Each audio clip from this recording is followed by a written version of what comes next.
Thank you. Every so often, I'm asked by somebody or other to name the greatest men I've ever met.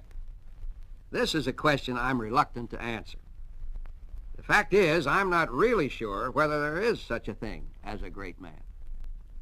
Greatness is such an elusive notion.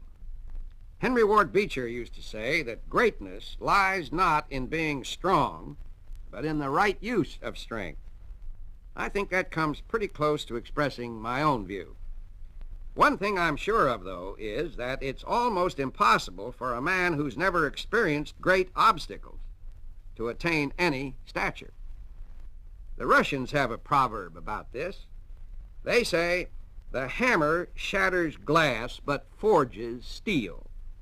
All this means is that if you are like steel, if you have good, malleable stuff in you, the difficulties of life will forge you in strength and power.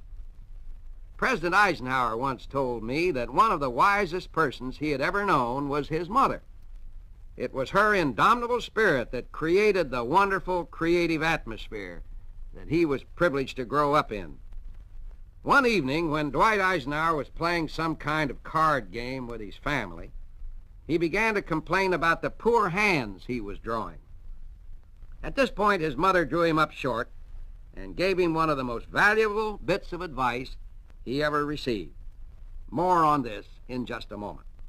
President Eisenhower said his mother taught him a great lesson in that card game in which he got nothing but one losing hand after another. "David," she said to him, and pretty sharply too, "when you play a game, you have to take the cards as they come and play them for what they're worth. Once the cards are dealt to you, you've just got to play your best with what you have." Well, this woman really knew what life was all about.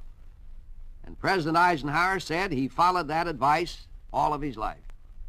You see, if you start believing you can't handle the cards you're dealt in life, then, by gosh, like magic, you'll find yourself losing every single hand. And the converse is true, too. You can play to win or play to lose. Just take life calmly as it comes. If you control your emotions and keep your eye alert for opportunities, no matter how minuscule those opportunities seem, you'll find you can parlay them into success.